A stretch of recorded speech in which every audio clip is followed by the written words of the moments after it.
All right, little technical difficulty there. I think we're okay. Difficulties? I think we're okay. I can't be sure, but I think we're okay. I'm sure everybody will tell us if we're not okay. Yeah.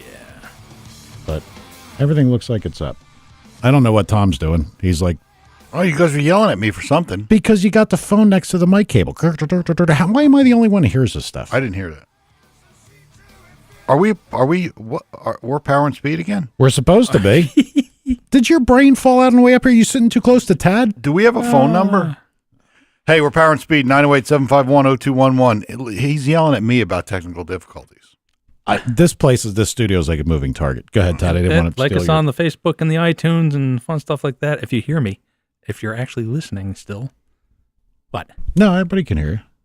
But I'm sure they were thrilled they heard that portion. Yeah. No, I don't know what happens. Half the time you come in here, you turn the power on, and like the board is blank, like there's no settings. I blow the settings back in, sample rate's wrong. I got to go fix that. I go to put stuff through Mixler, and nothing. I see. I don't know. I don't know what the fuck is going on half the time. Well, it's working now. I think so. I mean, the main thing is I got the recording, which is the only thing that really matters because the people listening, The red button. Yeah, we'll be okay. I got no Mixler.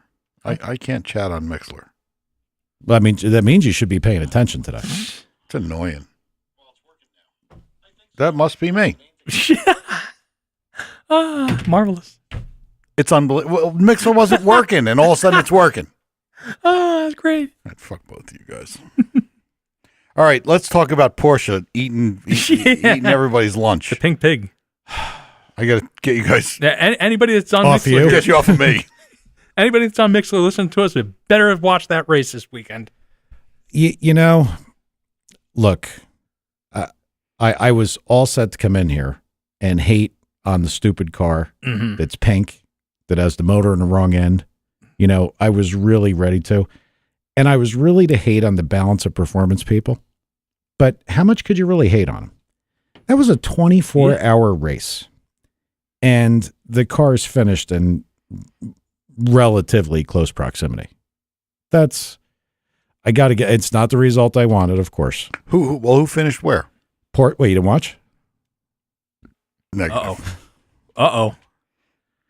Porsche was 1 and 2. Yep. Ford was 3 and 4. Yep. And the Corvette was 5th. The other Corvette overheated, was having an issue. So Overheated? Yeah. They're never going to make it through drag week. Got to take their hood off. Oh, right? man. Yeah. They didn't really say why it overheated. They didn't say what happened, but they made a judgment call rather than scatter the thing on the track. It was just like, this isn't getting better. Look, it was a good race. Not the outcome I wanted. I hate those fucking Porsche guys. I guess they're good. Huh? I hate them because they're good. That's exactly why. Actually, those might not be boxers. They might be V8s in those things now. Because I've seen some of the 911s now have a V8 on them. In the back? Yeah. Neg. What? I couldn't have said it any louder. Said neg as in negative. As in negative. Anyway, so. I thought I heard. No, you don't want to argue? No. I don't know. I'll let Fudd come in and I don't know what we're doing with him here, but anyway, I don't think they have V8s. No, I think they have flat sixes. Flat sixes. I think that's what they have. Yeah. So I'm going to have to find this. In the wrong Do end. it. You got. I do remember a certain somebody who was ready to practically fucking throw down with me because they insisted that a Lamborghini in the Daytona race was a all-wheel drive. We weren't ready to throw down. It just sounded better. But true. Yeah, it was disappointing. I did watch, the whole thing, with the exception of some sleep. Yeah.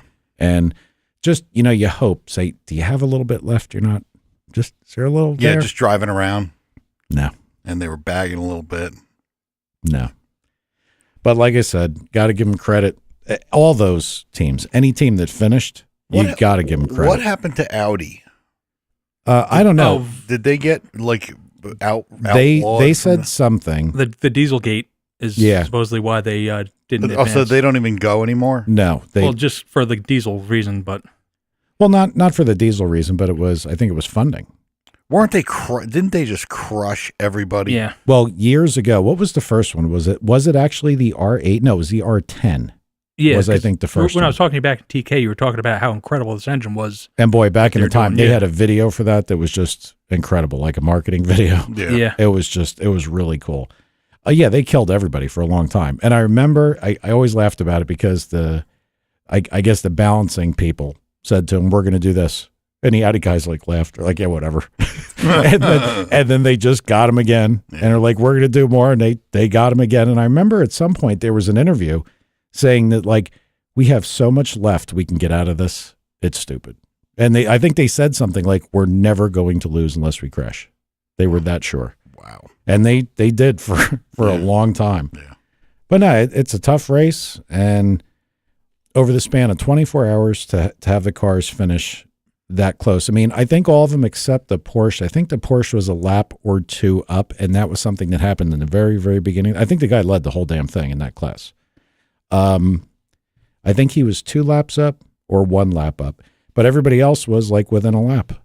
24 hours of racing. Yeah. That's pretty good. That's pretty neat. Yeah, just not the result. And I especially after you talk to Vince, you have Vince on here, you're just like, oh boy, that'd be so fucking cool if they won. Yeah, it would have been. And yeah, no Mercedes. Mercedes wasn't there. Audi wasn't there. There were quite a few teams, I think, that I remember that weren't there. And then you had the Daytona side, the U.S. side. You had Lamborghini was new that year. Who else was new that year? Somebody else, or maybe even was Ferrari new? Yeah, I think Ferrari was new this year because they ran that other class, the class down. Yeah. I don't know. Look, probably the long endurance races aren't for everybody, but I particularly enjoy them because I know how hard it is to do. So that's just me. I mean, I actually forgot about it. I got a couple things going on, so I just didn't think of it. I didn't watch it. Yeah, PJ's right. I guess Nissan quit too. And now I guess the other class, just leave it to Alan. Just seriously, just leave it to him. If there's anything that people do that's weird, or that like if there's something weird, he's there. Everybody I know that's a car guy watches the cars that look like cars. Yep. What does he watch? The prototypes, the prototypes or whatever the hell that other class LMPs.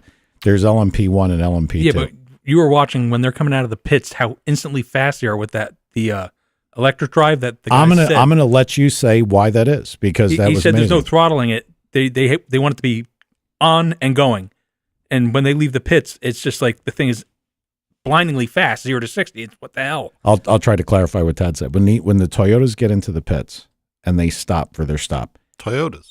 Yeah, Toyotas. Okay. The ones that won all. If you watch this, you'd know. Good show prep, Tom. All over it. The Toyotas would come into the pits. And, and just super cool cars, all of them, onboard jacks, guy jams an air hose in, big giant wheel nuts, not 5 lug nuts like over here. Just amazing shit. They drop the car. Everybody gets away. Got the little guy holding the sign, he flips it around like engine start. It probably doesn't say that for them because they don't do that. The guy pulls the fuel nozzle out, and the minute that nozzle's out, that car is up to pit lane speed, like 10 feet. It's not even out of its turn out of the spot. It's wow. Like, how did they do that? Well, because that particular class now they could do a hybrid. It's a hybrid. Oh, so they leave, I guess, an all-wheel drive on all electric. And what Tad found out is apparently there's no throttling of the electrics. They just turn them on. Well, he said there's throttling, but there's no low speed throttling because they don't need it. Yeah, it's just a fast and it just. Boom, out of the pit. It actually looked dangerous. Like if you weren't paying attention, like it's the kind of thing you could walk and be like, look and say, is anybody coming? Nope. And start to look where you're going and get run the fuck over. The same thing. Wow. A car pitted right in front of that one. So one of the mechanics pushed the car back, and they were wondering if it's against the rules because the car can't go backwards if they're going to get fined a stop and go penalty.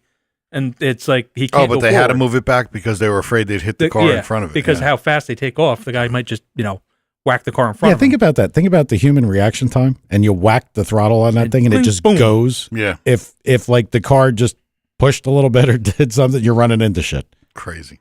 Yeah, that was pretty unique. I enjoyed it. Didn't enjoy the result, but what are you going to do? Yeah. That's how life goes. So, Tad? Yes. Did you get your car tuned? No. Why not? Well, because there was no room that night. Plenty of other cars on the lit. Well, my car came in. We were doing the oil change. Told him how I was having some noise in the front end, so we went. One ball joint was so bad you could lift the tire up, you could see like an 1/8-inch gap. What is it with you and ball joints, dude? Yeah. I don't know. The car's got miles on it. What do you want? It's been sitting for years, dry, whatever. So we put a new ball joint in. As usual, I got out of there at like 4 in the morning. I was like, fucking jeez. So now it's like butter? No, the other ball joint went bad down. I got to replace that one too. My God. Oh, yeah. It's like a horror show. All right, so you're going to get it tuned like this coming week? You figure? Hopefully. Well, I got to get the new ball joint done, and I got to see what they got open and scheduled because when they you go in there, that place is packed. They can't tune it with a bad ball joint. Yeah, you don't want that thing coming loose. No, I saw a car come loose with the one of the straps. No, you see all the videos. God forbid a suspension part broke or something. Yeah. Fuck that. Not a chance. I wouldn't be anywhere near that thing, especially that thing. You fucking come up high in RPM and mice will come running out of it, or a rat. That or already a snake. happened. There's pictures. So Hey, Mello's gone from there, huh? yes, he's working at Honda now, right? Yeah, I heard that. I miss Mello already. Got himself a real job? Yep. Nice. He probably has health insurance. That's a nice thing. So what about you, Tom? What'd you do this weekend? Worked on my house. Sorry. Worked on your house. Yeah. Alignment. Stuff. I have to bring up one thing. Go. Are you working on a house, or are you working at a place where a house should be? Yeah, working on a house. Yeah, exactly. That's exactly what we're doing. But actually, we got it. It's staked now, and everything's laid out, and we're going to be digging a hole. So you're close. Yeah, we're close. Well, we got a guest. Hey, it's welcome to the show, Mike. Hi, how you doing, guys? Very good. This is Mike Sitar from Magnuson Products, Magnuson Superchargers. Glad to have you, man. No, thanks for having me out. So how's everything in Cali right now? Not bad, not bad. It's a little bit cooler than it was last week in down in the southeast. There it was kind of toasty down there. So glad to be back here for a little break from the temperature. That's right. You just got done with Power Tour. Ooh. Correct. And not your first Power Tour. No, definitely not. And it was a warm one. It was actually only my third, but nonetheless, they seem to be very warm. I'll be looking forward to them. Hopefully, putting a plug right now. Let's go further north. Yeah. Cool it off a little bit. So, did you? I'm sure you guys have a rig that you take there, but do you drive a car, or do you guys have a bunch of Magnuson cars that do it? Well, generally, we try to have at least a few cars.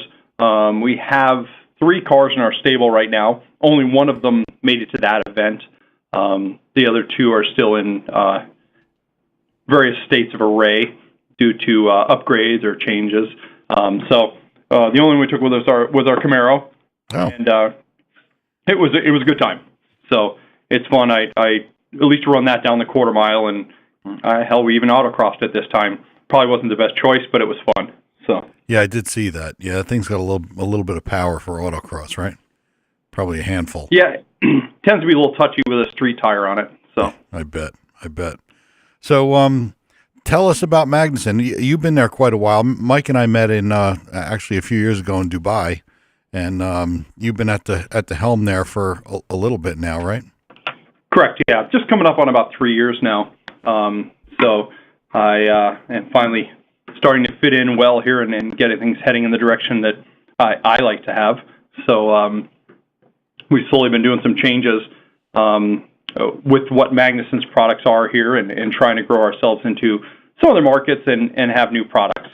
So that's kind of one of the areas that my focus has been on for the last couple of years.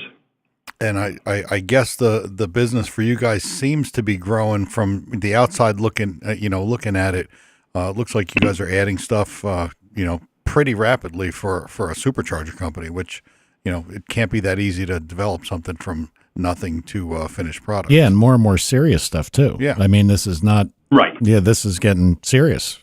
Yep. I mean, it's well, I mean, there's been a couple changes in the way things happen. I mean, Magnuson's always been known for a very strong, reliable product, delivers good power for the boost level it's running at, but they were generally always more of the 6-pound boost level, tow vehicles and hot rods, kind of was the area that Magnuson's focus was at.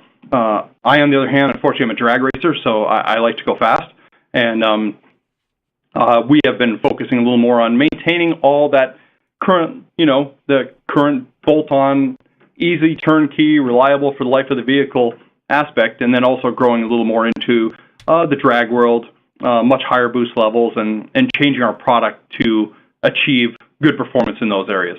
And I think Eaton has been a great help in those areas, especially things like the new 2650 blower they just released.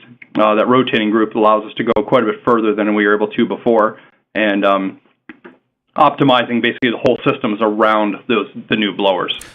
On the new blowers like that, like something of that displacement, are these crafted specifically for aftermarket, or I mean, I'm not familiar with anything that blower would come on. Does it come on an actual car at this point? Yes, it actually does. Okay. The two vehicles that have been released, as far as I know right now, are this Corvette ZR1 that receives the same rotating group in that one, and I believe the GT500 as well. Okay. The Ford Mustang. So that war will continue up at the higher end between those two manufacturers with the TVS 2650. And like I said, Eaton's different on that. They pretty much have to have an OEM application for it. As you guys know, you may or may not know, I spent about 15 years at Eaton prior to being here at Magnuson. So we're generally looking to, Eaton's a bigger company, need to have some volume to make sure it happens. So we always generally need the OEM backing to get the rotor sets into production now. Yeah, I would imagine the production cost to get a new type unit off the ground or spun up, for lack of a better term, would be, quite expensive without, a sizable either investment for someone or promise for units sold. Yeah, I could imagine. Correct. So like I said, us at Magnuson have been very happy to get this new part. It has been released to the other manufacturers as well, and everyone is, working forward to get the products to market and meet the demand for this new device that's out there. So what is your most popular, I guess, engine platform today? Well, generally for us, the latest engines out there are the most popular. The highest sales volume we generally run with is GM based. We've kind of always had a GM base. I think Magnuson has stopped making Ford products probably down at around the I can't remember what year, maybe 13 or 14 was probably the last of the Ford products that Magnuson had made, and that was basically just to maintain a focus on the GM as well as in some aspects the Hemi market. So they're the two areas that we are currently focused on. I won't say we won't do a Mustang blower again because I'm an old-time Ford guy, but for right now, the focus is around those two markets, with GM being the largest. GM trucks are a very popular item, as well as the LT1 and the LT4 platforms right now. Well, there's kind of a dumb question. More units sold to put a blower on something that didn't have one, or to put a better blower on something that did have one?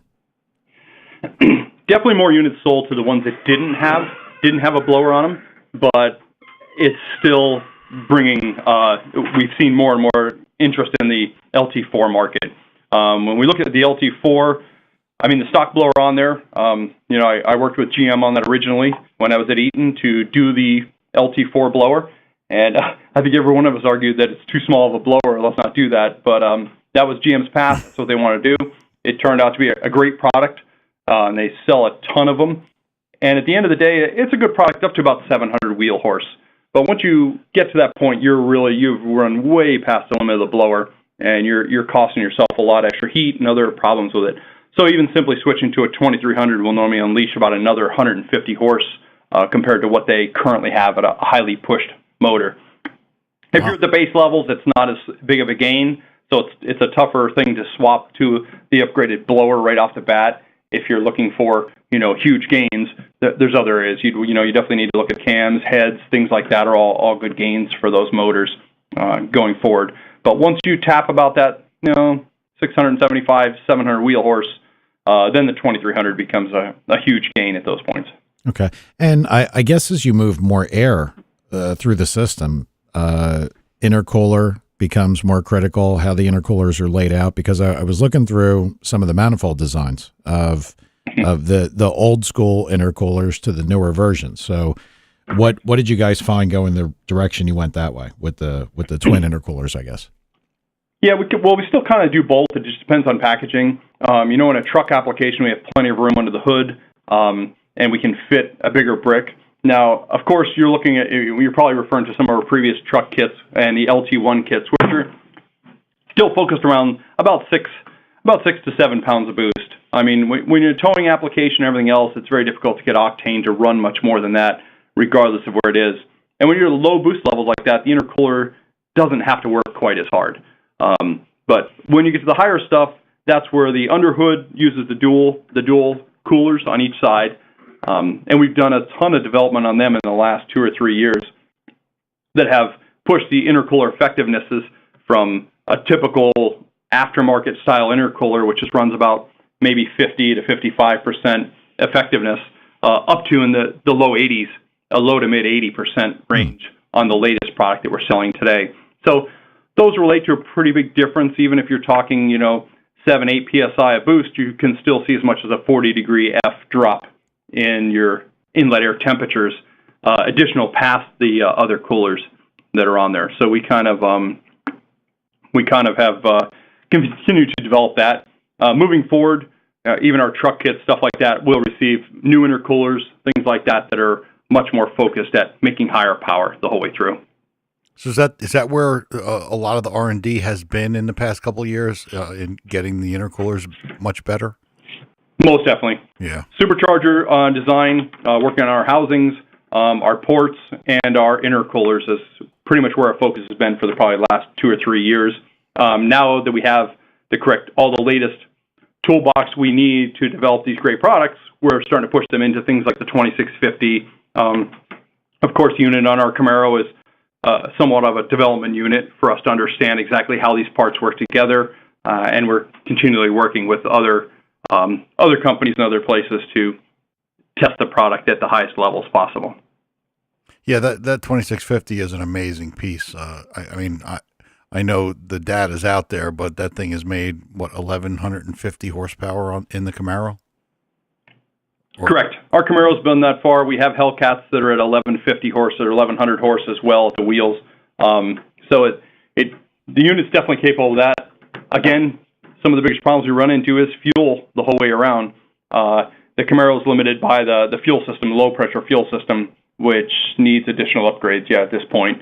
And we're working with some manufacturers to get a better system into that. Once we do that, we'll be able to push the car to the total limit of what the blower will be able to do. From the efficiency standpoint, how are these things like running on bypass, like running down the road? Like what kind of? I was going to ask that. Yeah, well, I'm sharper than you. What do you tell you? I've heard that.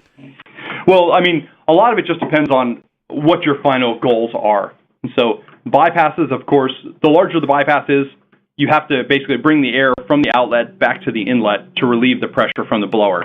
That positive displacement blower pumps continuously all the time. So as the throttle closes in front of it, we end up with less mass to begin with.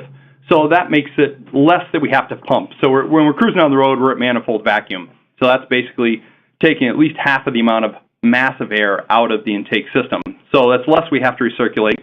And then it boils down to bypass size. When you look at the OEMs, you look at the LT4, that had probably maybe a 50 or 60 millimeter bypass in it. If you look at the ZR1, that's probably got a 90 millimeter bypass in it. So once you get a large enough bypass in there, you're left with nothing but vacuum, a small amount of air recirculating, and you have the mechanical losses of the gears and the bearings in the unit itself. Yeah, so I guess you don't. Yeah, I'm sorry. Yeah, they're very small. Cruise consumption on, say, probably a ZR1 right now is probably in the order of 0.3 of a horsepower, 0.2 of a horsepower. So if I'm driving down the road in my Denali and I'm not happy with the power, but I like the gas mileage, whatever, and I put one of your superchargers on it, driving down the highway, it really isn't going to hurt fuel mileage that much. As long as the tune's done correctly, it'll be pretty negligible. You really know what's there. That's right. That's pretty amazing. What? All right, Nancy. Now here's another question, and this is something that I know somebody specifically that's listening. Can you utilize the bypass with any success to control boost? Like if you were trying to control, like say, a drag launch? Most definitely. You can. You just can't use you can't use the vacuum one very well. Okay. All the newer vehicles are running a electronic bypass. I mean, all the Audi programs we did, all the Jaguar, they all run basically electronic bypass, which lets you, it's essentially electronic throttle. So we can position the bypass anywhere we want to. The Hellcat incorporates this as well, and also does the ZR1. So once you have that level of control over it, you can set for the boost for whatever you want. And in reality, your whole operational strategy changes. When we look at like the Audi application that had the 3-liter on it, that throttle would go, the engine throttle would go wide open at about 50% pedal position. Then from there on up, all the power control was managed by the bypass closing down to get the max to increase boost and keep the torque level increasing. So it's a very efficient way to do it, and gives you a ton of control. So the answer is yes, but it does take a little bit of work from a control standpoint. But it effectively works like a wastegate. Oh, most definitely. And it's the most efficient way to run it. I mean, the goal would be to have the throttle wide open first before you ever start closing the bypass. But it's not possible to do that with the vacuum bypasses. Right. They always have a bit of a trade-off with the vacuum bypass. It's amazing. It's just my favorite would be to have it set up with like kind of a yaw sensor or something, so the front wheels are about 3 feet off the ground and manages to boost. Keep the nose nice and level right on out there through about the 330 would be cool for me. So yeah, that's a huge advancement, because one of the things that anybody that had superchargers, of old school design, I mean, getting them to leave, you didn't, RPM was flat out tied to power output, and there wasn't much you could do. That's pretty damn good. Well, we've got one. It's Tom's friend actually. He's it's not Tom's friend. He's going to use one of your products on a Chrysler. So it was something that I had been busting his balls about forever. I said, "How are you going to control the boost?" And he's like, "I don't know." I said, "Well, you got to talk to him." So we beat him to it. Simple. Yep, that's right. So yeah, like I said, there's a lot of ways to do it, and that is one of the more difficult things. If you have enough chassis to do it, then it's not much problem. You can make torque as low of an RPM as you want to, and keep it carrying right on through the top. But when you're a lighter chassis, then that's when the electronic bypasses and things like that really come into play to let you get the car stay hooked and then roll the power in heavy as soon as you get off the line. So. One thing I was telling some of our guys prior to you coming on, not only do you kind of run the show there, well, not kind of, you do run the show there, but you are one of the top-level calibrators there, correct? I don't know, top level. I've blown stuff up. Got to learn somehow. Right, exactly right. So okay, so you're humble. Exactly. Yeah, calibration's always been something I've enjoyed. So it's not that I need to do it. It's just unfortunately one of those things that I enjoy doing. So anytime I get a chance to play with the calibration of the vehicle, that's right up my alley. So I will agree with you there. I do spend a lot of time doing it, probably more than I should. But hey, it is what it is. Yeah, it is the fun part. One of the fun parts. Right. That's right. You mentioned Audi, and I don't want to get too off into the foreign stuff because I have some Chrysler questions for you, but. I didn't realize you guys make stuff for the Audis. I just saw you do the Mercedes-Benz stuff, but what other foreign car do you do? At this time, we don't do any Audi stuff. We do have some kits that we did originally for the V8 Audis, and I believe we're considering bringing them back online as well. That's just one of those kits that works really well, but it's an older vehicle, so they're not as popular with the market as some of our newer products. Now, was that for the S5, the V8 S5? Isn't that what they were called? They were the V8 S4, there's V8 S5s, and I can't remember what else there was. But even right up to the R8s, I mean, we have blowers that were sold through APR. So basically, we were providing the kits for other manufacturers. Wow. So, and you do a Mercedes-Benz kit? We do. We have a kit for the C63. That's been a really good kit for the engine. Like I said, it makes the car a blast, that's for sure. But it's a Mercedes, Yeah. Every time I go to the track, I try to break it. So it's the drivetrain in them are good, but when you start mounting them up with slicks and everything else, like we were, I think you could probably find weaknesses. Yeah, I don't think there's a person in Germany that ever thought about that's what these guys, the crazy Americans, would be doing this. Probably not. Too busy painting their cars pink. And they're not Probably cheap. a little outside of where it should be. And not cheap to fix if you break a trans in one of those things, right? Exactly. Yeah. Yeah, fortunately, I mean, I don't think we had any transmission problems. We didn't have any rear end problems. Drive shaft, of course, that was the first thing to let go on it. But the car was running like, they're not a light car, I don't think. We had a C63. It was running, 11 flats at 130 something. That's crazy for a 50-something 100-pound car. Yeah, it definitely it opens people's eyes when you're on the 101 there and people want to play with you. That's for sure. Yeah, I guess so. So back to the Hemi real quick. Do you guys have and pardon me not knowing, but is there a 2650 for the Hemi currently?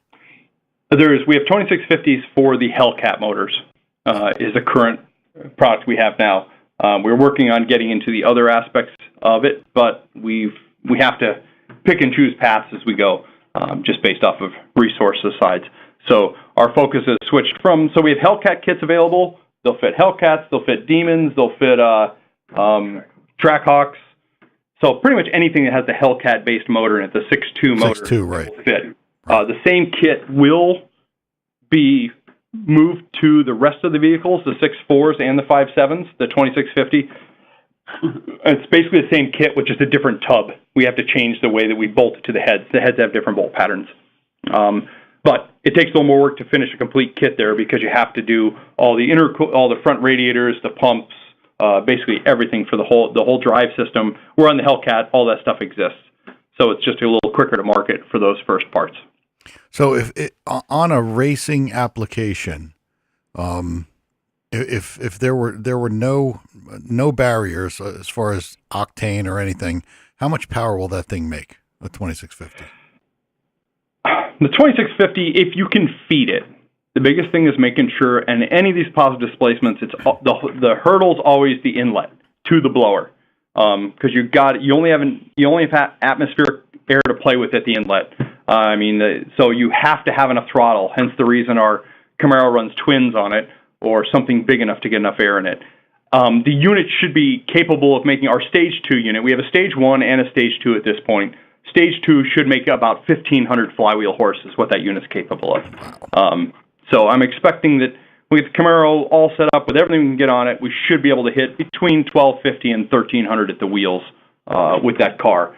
Now, granted, we haven't been able to make it down the track with anything over about 950 to 1,000, mainly based off chassis problems that we can't either get to hook or, we were still running a stock 8-speed in that car, a lot of other stuff. That needs to go away. We got to get a little more focused on the drivetrain side of it rather than just the motor. So, your friend should be all right, Tom. My friend? Yeah, your friend. Your friend Alan. Yeah, he should be good. I don't have any friends. That puts this thing of your friends, into a potential of actually being probably more than good enough to do the job. Plenty fast. Yeah. Hell yeah, that's all for good. Wow. How fast do you want to go? He'd like to go 850, and he's under some kind of delusion that his car is going to weigh 3,000 pounds. Well, I mean, what's this car going to weigh? You talk to him all the time, Tom. They figure like 34, 35. Yeah, it'll be. Yeah, I think it'll be like 34. I mean, look, it's not the weight of like the things of today. Like when you're talking about, like, a buddy of mine's got a Chevy SS. The thing's 4,470 pounds. That's amazing. But so yeah, it'll be under 4,000. So I think he can get where he's got to go. Yeah, I'm sure. We've already gone 850s at 3,400 pounds on a different vehicle. He says 3,100 plus his fat ass. Yeah, 3,400 would be no problem. Yeah. And is a newer Hemi? Is that what he's running? Yeah. Yeah, I don't. Tom, do you know more about it? Because see, the joke here, Mike is the one who knows this guy and knows the background of this car. I really don't know much about it, but I do know it's somewhat of a fantasy car at this point. Oh, God, stop. Yeah, this guy doesn't happen to be one of Tom's favorites, but that's what. But I mean, hey, we're all friends here. but I'd like to help the guy out, So I mean, yeah, he's got to get a different set of cylinder heads. I guess whatever. I don't quite know because I don't get. He starts to talk about it, and I kind of go numb. But I know that this was the focal point. Was the blower was the important part. And like I said, we were discussing. I mean, to me, I know we discussed it already, but the wastegate deal, that really makes a lot of stuff much more possible. Sure, much more possible. Right. And I think he did speak to somebody at Magnuson already about the supercharger. So okay, one of your tech guys, which is good. That sounds good. Yeah, yep, yeah, that's for sure. So, like I said, there's to get to that levels, you have to have our stage 2 unit. Our stage 1 unit will move around 1,800 CFM, 18 to 1,900 CFM. So that's not going to make 1,500 horse by any means. But you got to have the stage 2 unit, and then that unit's good up to about 2,500 CFM. It'll pump. So, yeah. As long as he has the right parts on there, no problem whatsoever. I've said this on many shows, so pardon me, but it amazes me still the power numbers we talk about. Like we throw them around like they're nothing, like candy. It'll make 1,000. Not like the old days. Yep. It's literally mind-boggling how much power can be made. Yeah, like you had said it. You had people with Supras like, yeah, my old lady's car makes more than that. Yeah, what's? I know, and I've been following the Magnuson Camaro because we have a rotating assembly in it. Correct. We cross our fingers as these guys keep making more power, right? But it's just impressive. It really is. So what's new coming down the road? Is there anything like our guys like secret squirrel stuff, man? Is there anything like really cool that you could talk about? I mean, so the majority of focus here right now is, as I said, GM. We're working on getting the kits, which are similar to our, basically what's on our Camaro is essentially a truck kit. So those kits are looking to be out into the market probably in the September, October timeframe, and that will cover at least the LS and LT truck guys with that. In parallel, we have the under hood versions going, so that's basically where we're going next to have the Z06s and the basically any C7 Corvette, all the Camaros, and your CTSVs and items like that with an under the hood part to get into the market. A little more time on them just due to the amount of time it takes for tooling and the castings and everything else because they're much more complex designs than the traditional blower on top, intercooler underneath type scenario we have like on our Camaro right now. But other than that, I guess that's a lot, man. Yeah, that's aggressive. That's right. It's a lot of That's stuff. right. We have a lot of stuff coming, and it's a lot of it's planned for various applications, and you'll have to probably wait till SEMA time to see that stuff. So okay. Well, then we will do that. I actually got texted a question, which wasn't from your friend, but it was from somebody that was interested on the bypass using it as a boost control.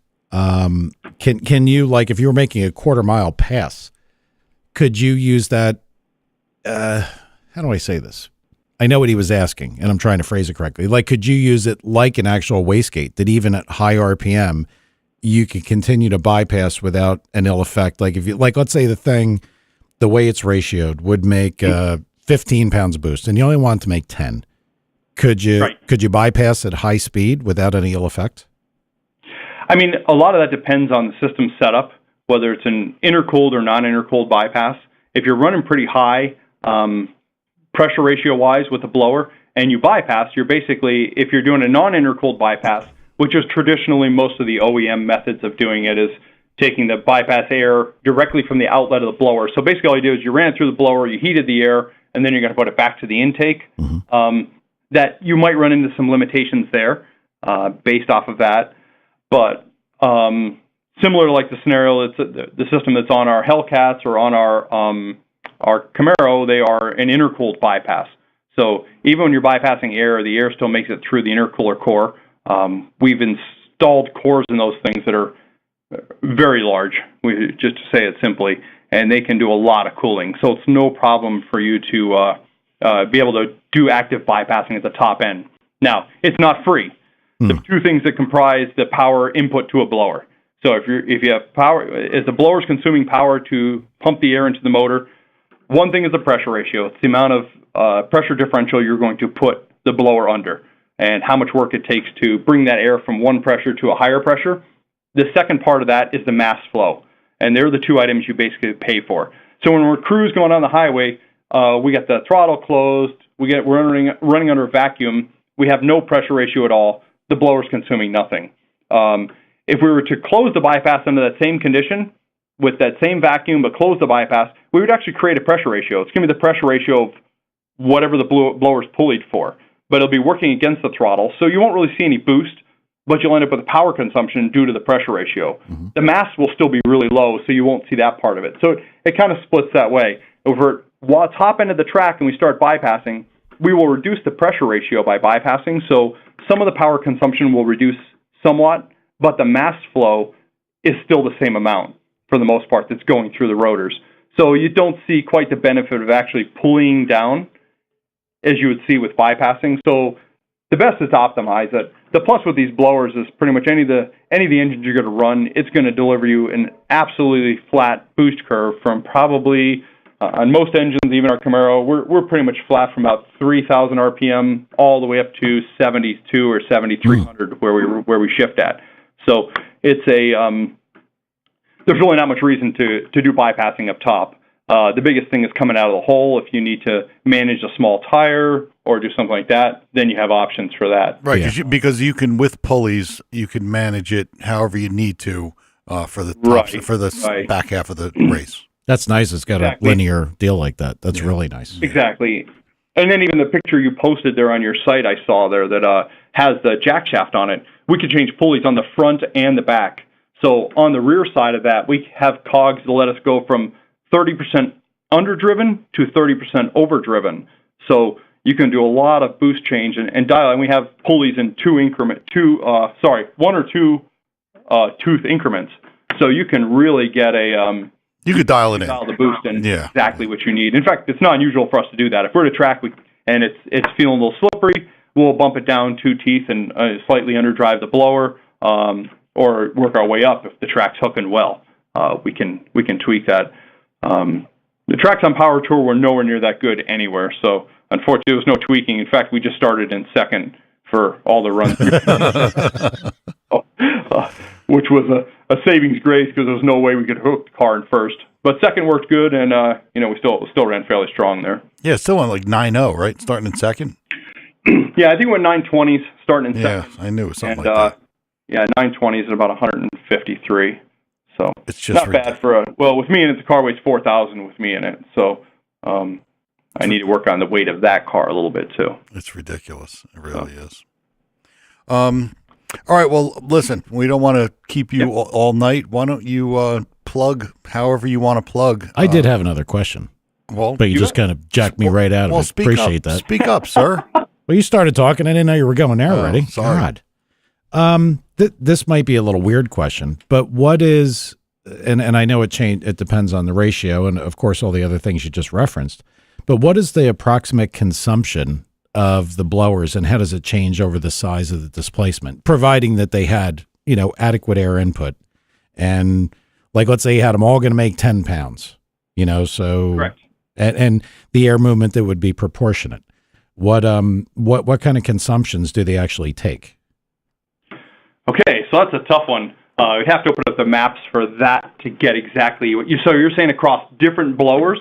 Well, yeah, like I wonder, like if you move from one to another, like you went from, one notch down all the way up to the biggest, how much harder is it on the drive mechanism? That's what I was at. I mean, I have a reason for asking this, but I was just trying to figure out consumption rates. And I know it's a moving target because it depends on just everything you just said. Speed of the blower, how much air you're actually moving, how much pressure you're making, everything changes. But I mean, is there like a range to look at? Or a percentage? Pretty much when you look at it, you have to look at the point. It depends on whether so at 10 pounds of boost, you can pick pretty much any blower that exists out there. If you know the thermal efficiency of it, it's going to have and you run at the same point, same boost, same pressure ratio, and speed is not really as important. It just depends on the efficiency of the unit itself at those points. It will consume the same amount of power. So whether I do a 1900 at thousands, or let's say 1900 at 700 CFM and a 2300 at 700 CFM, they're both running the exact same boost level. If I look at the compressor map and they're both running exactly, say the 1900 is on its way down of efficiency and the 2300 is on its way up, and they both are sitting right at 68% those two blowers will consume exactly the same amount of power at that point. So as the compressor efficiency changes, it goes up, it hits a peak, and then comes down. And these are all depend on geometric conditions of the blower. So as we make that supercharger shorter, it actually ends up with a little more twist in the rotor. Like a 1900 is a more happier high-speed blower, and a 2300 is a little less happy at higher speeds. So it kind of depends on the geometric scenarios of the blower. The 2650 it's actually a shorter blower than a 2300, but it has a lot bigger diameter. And that diameter has a lot of impacts on the fact that the inlet port has grown pretty dramatically. That's why it's able to flow about 35% more than a 2300, even though it's only 15% bigger. So there's so many things that come into play. Power consumption-wise, though, it is varied on the unit. If we're looking at that 2650 and we're running it up the scream level we are in our Camaro, then we're probably getting close to 100 horsepower of consumption, I would bet, right there at that 1150 wheel horsepower number. I'd have to look at the map to be exactly sure sitting here. But the one thing that's forgot about here when we do this comparison between this and, let's say, for example, a turbocharger or other scenarios like that, is the fact of how it impacts the engine. So it's really easy to measure the belt consumption on a supercharger. We pick a supercharger, we throw it on a stand, put a torque meter on it, bam, we know how much power consumption does, right? Turbochargers, on the other hand, it's not quite so easy because you can't put a finger on it. You see pressure, and when they're optimal, you can get them pretty perfect, but there's very few out there that are actually optimized, probably short of stuff that's really at the far end of racing, where the guys may really know what they're doing. So the difference is that on a supercharged engine, when we put it together with the right camshaft, the right cylinder heads, a great set of headers, and everything that flows very well, if you take that engine and let's throw 20 pounds of boost on the inlet, what's going to happen to it? Yeah. Let's not put any fuel in it. Let's not put any spark in it. Let's put 20 pounds of boost on the intake side of it. I actually don't. I don't think it'll do anything. No. Yeah, damn sure will. She'll start rolling right over. That engine will start moving along about 200 or 300 RPM completely by itself, because that air is going to find its way through that motor. It's going to push those pistons down. It will make it through it, and it's got a positive differential across it. You've turned into an air motor. Exactly. Yeah. And a supercharger is the same thing. I mean, you break a belt on a supercharger, you take the belt off, you drive it on a block, that blower just spins along as you're driving because it's pulling the air through it. A motor does the same thing. And that's the same part this is where all the complications get, because, like I said, when you compare the two directly, you say, oh my gosh, supercharger is 100 horsepower, turbocharger's free. Well, Unfortunately, that's not the case at all. So a lot of the work we do on engines, especially one like in our Camaro, when we're going to do stuff that's fast, we want to optimize that system to make that motor the best the air motor that it can be, on top of also being a combustion engine. And that's how you get the most out of them. So basically, the pressure ratio across that engine at a given speed can possibly give you as much as 50 horsepower back, because I'm getting good scavenging. There's no problem. I can empty all this stuff through, and the pressure differential will give you power back. It can all be calculated. You go through your engineering books on IC engines there, and you can run all the numbers for you. So it always looks like such a huge difference between the two different devices, but at the end of the day, it's actually quite a bit smaller. Now, is it a 50 horse difference? Most definitely, between a turbo and a supercharger under same conditions, but it's not 100. Yeah. Where the supercharger will consume that. Yeah, nothing is free. Nothing's dead free.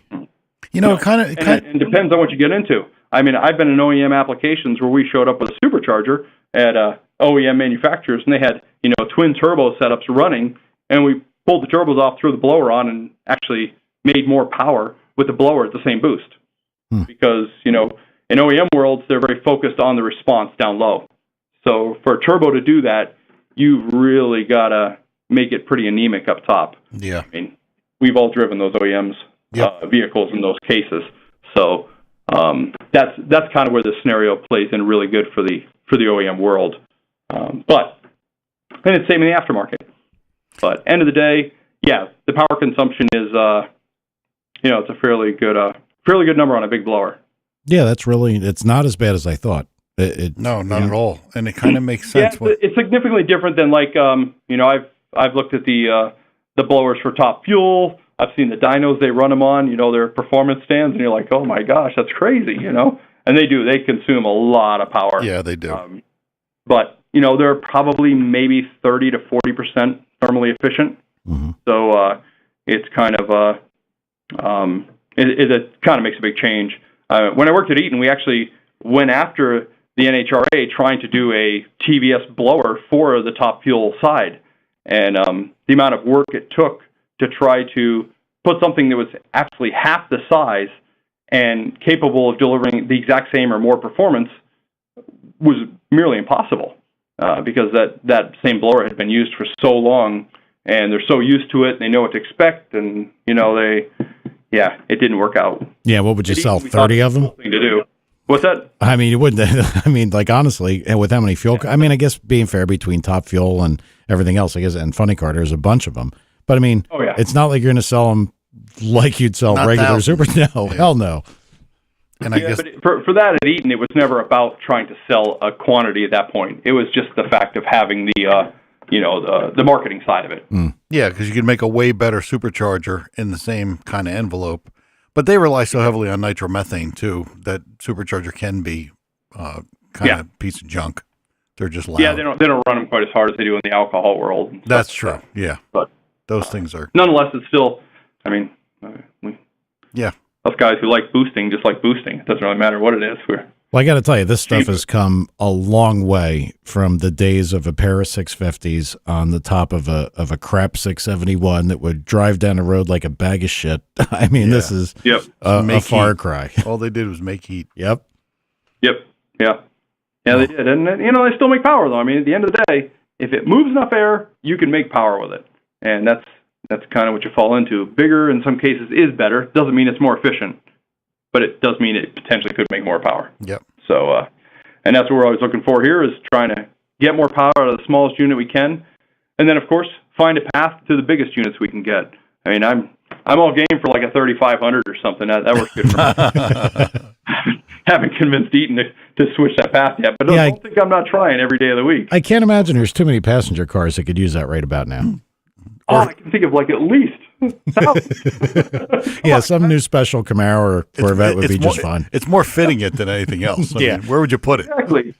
Exactly. Well, I was thinking like 3,500 dualies or something. Yeah, it'd have to be a two-piece deal. Big blower. Yeah. Lose. So. That's awesome. But either way. Yeah. So. This is. Okay. I'm glad we got some of these questions answered. Bud says he'll take a 3,500. Yeah. Right. So either way, looking forward, I think that the boosting market's still well and alive, and everyone's having fun with it right now, and we'll hope to continue to do that. And, hopefully you guys stay on top of it, and on top of the business, not on top of what you're doing. And I'll make a second attempt. Plug Magnuson. Tell everybody how to get a hold of you guys. All right. Thanks, man. You're welcome to do it. Well, okay. Yeah, phone numbers, give us your web address, something. Okay. It's just MagnusonSuperchargers.com. Phone number there over here is 805-642-8833. And that gets you into the building here and gets us going. We have sales team, some help with any questions you have for the most part. I've heard lately we haven't been as good on the phones as we need to be. We are working on that continuously to try to keep up with everybody's questions and keep stuff going. And looking forward to just getting more products out there, more products to the people, especially some of the older cars. I see some of some occasional questions about some older stuff, and we're looking at that continually, trying to keep going. I know there was some small block Chevy stuff back in the days. That's kind of gone away right now, but don't think it's not a fairly good chance some of that stuff will come back. Okay. So very cool. Our goal will be to continue to do that, as well as develop the fastest blower we can using the current parts we have available. And when we run out of them, well, then unfortunately I'll have to find a way to go a little further. All right. And I'm sure you will. Okay. Well, listen, Mike, we appreciate your time. The listeners obviously appreciate the info. And again, thanks for coming on and explaining your deal. We really appreciate you. Yep. thanks for having me. Look forward to see you at the track. Yep, we'll see you out there somewhere. Yeah, I can guarantee it. All right. See you, Mike. All right, man. Okay. Thank you. Thanks. Okay, yep. Bye-bye. This stuff has changed so much. I know. And he's really got his finger on the pulse of this thing. Yeah, we got a phone call here. Oh, go. Hello. Hello. Bueller? Nope. Nobody there. Are you listening in, or? It might have been somebody listening. I mean, we didn't ask him if he'd take questions. So I didn't like that guy had called in the middle. And I didn't want to try to say that guy's name. Yeah, that was pretty fucked up. I don't know what that was all about. I think that was an abbreviation for something. It might have been hieroglyphics or something. So it sounds like your buddy might be right here. My buddy. Ooh. By the way, speaking of which, I need a set of Edelbrock heads for a Chevy. Can you help me with them? For you? Yeah. Of course. Okay. And I got another friend who needs some Ford heads. Can you give him a leg up? Absolutely. All right. And last thing, a guy needs some Chrysler heads. Can you help him? I can't. Yeah, all used up, huh? Not on Chrysler. There's nothing I can do. Much as I would want to. You have that many Chrysler friends, you just hand them all out. Yeah, they're like candy. All up and used up. Like candy. I mean, honestly, I know it's a stretch to even talk about a particular project. But I got to tell you, it sounds like this is not as impossible as it was if you were looking at like all factory stuff. No, it could be done. I think it could. And it was really encouraging to hear about how that bypass can work. Yeah, that's actually very cool. Because if you could, you're modulating, the first 100 feet or so, or 200, whatever you need. That's all of it. That's what you need. Yeah, you could get that thing to, you could do what it takes to get it to move, to get it to 60. Yeah, yep. Weren't we going to ask a mushroom question? Yeah, now there's less people here, but I bet I will still win. How do we do this? I don't know. Let's let Tad do a poll, and we'll just. Can you do a poll on Facebook? Yeah, I can probably do it. Well, they'd all have to be friend. I got to do it on our fan page. I think it's important to note here. Right. I think it's important to note that we can't necessarily reveal who wants it to go what way. No, I don't think we should. Be an open poll to get them. Just a question. Correct numbers. Okay. Just a question. Yeah. Tad's going to do a poll on the fan page. We'll save the subject matter for the poll. Yes. But we need your answers. This is important shit. This is. It's important. It couldn't be any farther from important. More shit. important than wastegates, okay? And it actually couldn't be any less important. But it's funny, and that's what we do. Well, I hope everybody enjoyed that, because that's a pretty good supercharger guy to listen to. And you brightened Fud's Day. I did not brighten Fud's Day. We know you brought him on just for Alan. Alan had been bothering you. I mean, Christ, the guy's even got a picture of you on his computer. That shit is fucking Alan, weird, man. Please post that picture on Facebook of your computer. Like Your desktop. Have your desktop and then back up and then take a picture. Because I told Tom and he was really freaked out, and I think that's fucking awesome. The funny thing is that I don't know if we ever talked about it on the show, but when you left your iPad here, I put Alan's picture on your iPad. Yeah, we've talked about it several times. Yeah, we talked about it. Yeah, I wasn't freaked out about it. I think my reply was, he's really weird. Yeah, it was exactly, if you could see the text, that's exactly said, you're a weird dude. All right. Well, anything else? You got anybody lined up for next week? No, not at this point. Okay. Well, I have people. Yeah, there are names. Okay. Just nothing confirmed yet, but I'll have somebody. And actually, Dave has somebody. Dave may want to get somebody. We're going to have somebody good. We're going to start getting more and more people now. I would actually like to talk to Vince, and I saw he posted a thing from Le Mans where they were, in the pit stop, and that talk about fucking cool. And it's not, you idiots, shut up. It's not because it's a Corvette, it's not because it's yellow. That's fucking GM racing. I mean, yeah, that's like the top. And to me, that's, it's kind of our top. It's not Formula One, but no. Well, again, who won? I mean, I don't know. People like Alan watch that. They don't even look like fucking cars. Yeah, I don't mean to watch it, but those cars are. If you've ever seen one been in front of one, they are remarkable. Yeah. Oh, yeah. The racing's terrible, But wouldn't it be cool to have 2 or 3 of them and go blasting around at Jersey Motorsports Park or something? Oh, I mean, remember Top Gear, they couldn't keep the tires hot and they just kept on flying off the track. So. I remember when I was in England looking at the Red Bull car. I think it was a Mercedes McLaren at the time, and I was amazed just by the front wings. Yeah, like all little canards coming off. Yeah, like different level, and they're all there for a reason. It's not so they look cool, but they do look cool. Each one's that much more downforce. Yeah. Yeah, it's I don't know. I think somebody had said it. You might have said it in one of your goofy rants, Tad, about, well, I can't relate to it. Those cars are not really relatable. I mean, you look at them and it's not, you're making a Tad face, which confusion for you is hard to even imagine. It's the only one he's got. It's worse. Okay. It's worse. I mean, you understand what I'm saying? Like, you're looking at that car and it doesn't relate to anything that you would ever drive or own because it's just not something you would. But eventually, its technology is going to make it to the road. But. What color are the Chevrolet Corvette? They are yellow. Oh. They've been yellow from day one. Yep. Okay. And I will point out, before Corvette racing, I had you were the leader in the yellow Corvettes. You are. I will say that. You are. And I didn't even charge them for that. Lucky for them.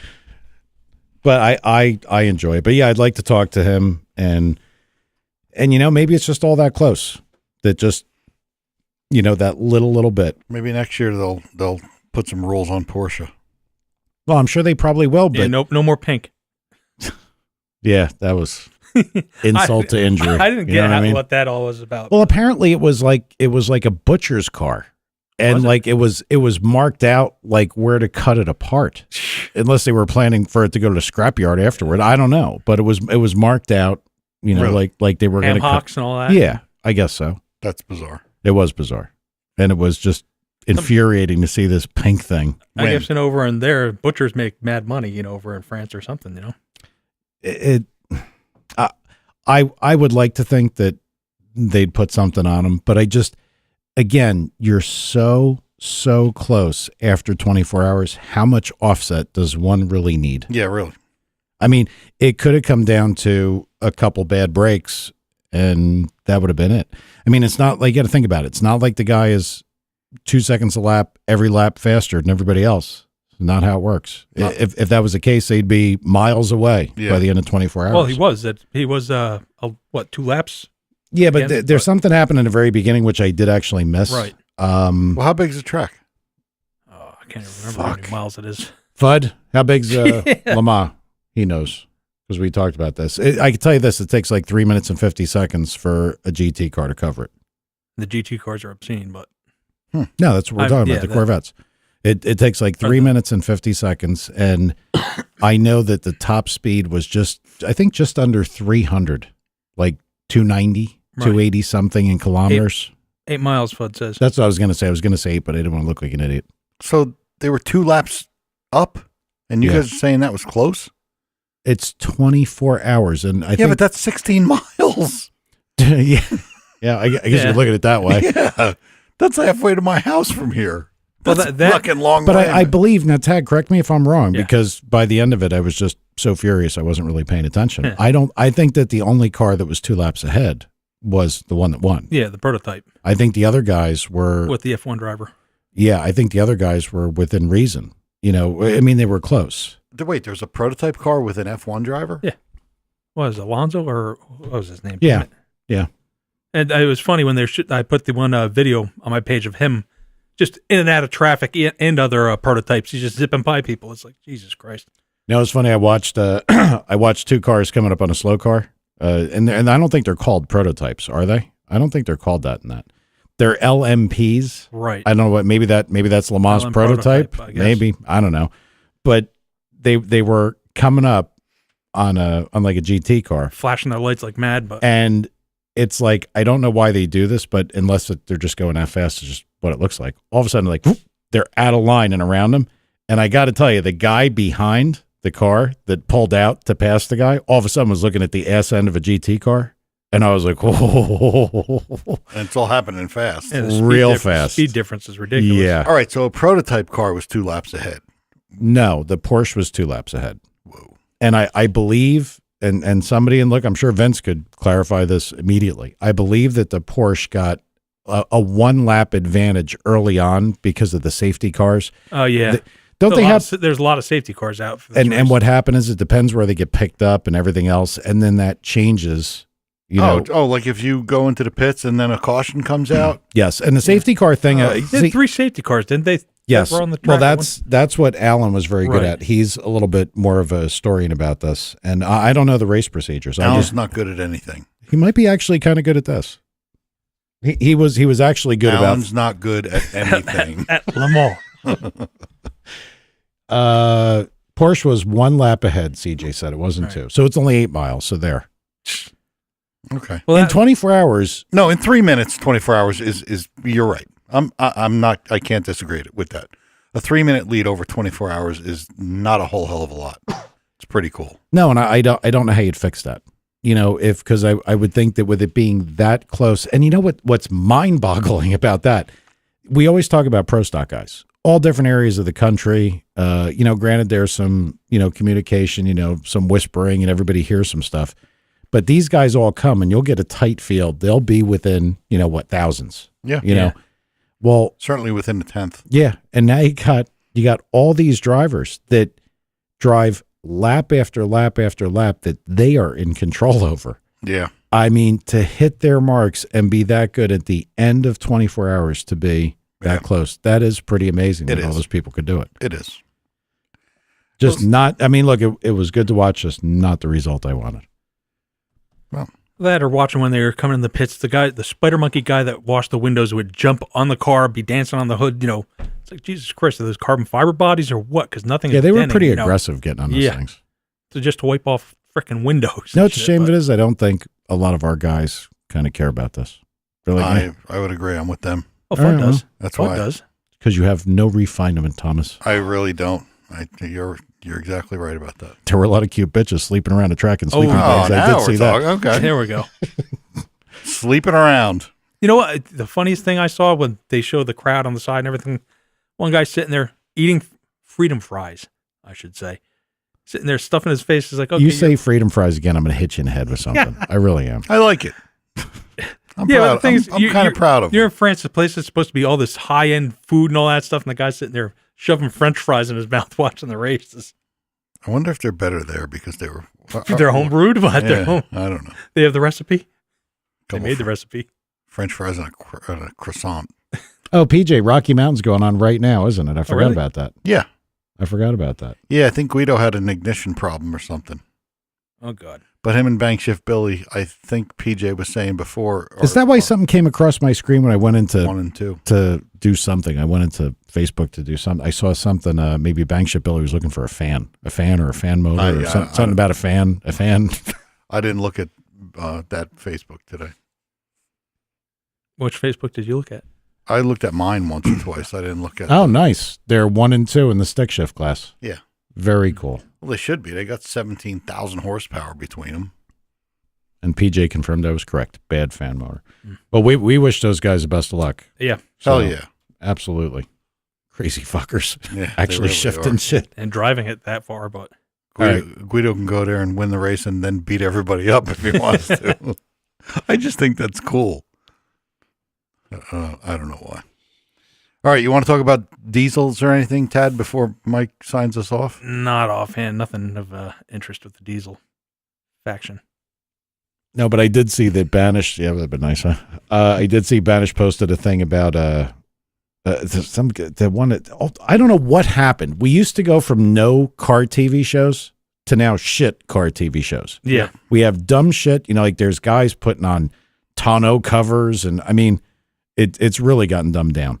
I don't know anything about these diesel guys, diesel brothers, whoever the fuck they are, but apparently, those guys. Apparently, they would build trucks and sell them. Well, somebody sued them, Really? like an environmentalist type or whatever, because they were building trucks that smoked. And, you know, so they can no longer do it. Now, Banish, you know, in fairness, he's very much on that side. Right. I'm not saying he's not a, you know, a tree hugger or anything like that, but he doesn't, you know, he doesn't. Well, he's on the emission side. Yeah, and he's probably right. There's no reason to do that. Yeah, if you can make something run fast and clean, why not? Well, even on the Diesel Power and Speed that I was listening to. The one guy's on there. He does not remove any emissions, and he makes the same horsepower that all these people are making. They're called Diesel Power and Speed? Get our lawyer on the horn. What are you doing, Tad? You knew about this? Jesus. Anyway. You're going to be named in a the lawsuit. one guy's pissed off that everybody's removing the particulate filters and everything so that they can roll coal. He's doing it with a Ford, too, and he's making all the horsepower and making it live. And he's like, I can't believe you idiots are the first thing you remove is your smog. Yeah, it's not required to have that kind of smoke. And to be honest with you, when they run good, they're tuned properly, they don't smoke. That's his thing. It's like the only time my truck smokes is if I jump on it from a dead stop. Because there's a bicycler there. Or well, yeah, but you're slow. You got the thing way down, and you jump on it, and it gets, I guess, it would be the equivalent of like a accelerator pump shot. Yeah. And you get a big cloud of black smoke, just enough, like the guy just like an old chimney sweep just popped out of the bottom, and you see a cloud. That's perfect. Turbo hasn't caught up yet. Yeah, I mean, I'm not a fan of that stuff either. I mean, it's look, I hate the bicyclists. I gotta say, I do. Yeah. If I could run them over legally, I would. I hate them. Coming up here, but you can't.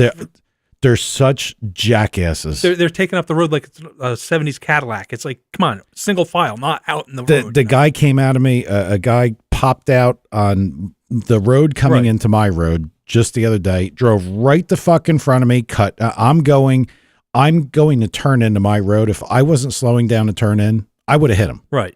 And I said, it's a stop sign, jerk off. He's like, fuck you. I just, out of my mind, wanted to run a guy over. Well, you didn't have to run him over. You could just punch him in the face. I'm getting better. Okay. I'm getting better. I'm dealing with things better. Hey, all you premium members, don't forget to listen to us on the show, the After the Show show. The After the Show show. That's where all the good shit happens. Oh, yeah. You had me going for that. Yes. Yeah, now we needed the camera for Mike's look. Mike looked all surprised. Mike's like, wait a minute. You didn't invite me? Who's producing that show? Yeah, I'm like, what am I supposed to be doing here? Anyway. I had him. You had him. I know why you're getting a little sharper. Because all the time you spend talking to your buddy. Alan. Oh, there we go. All right, we'll see y'all next week.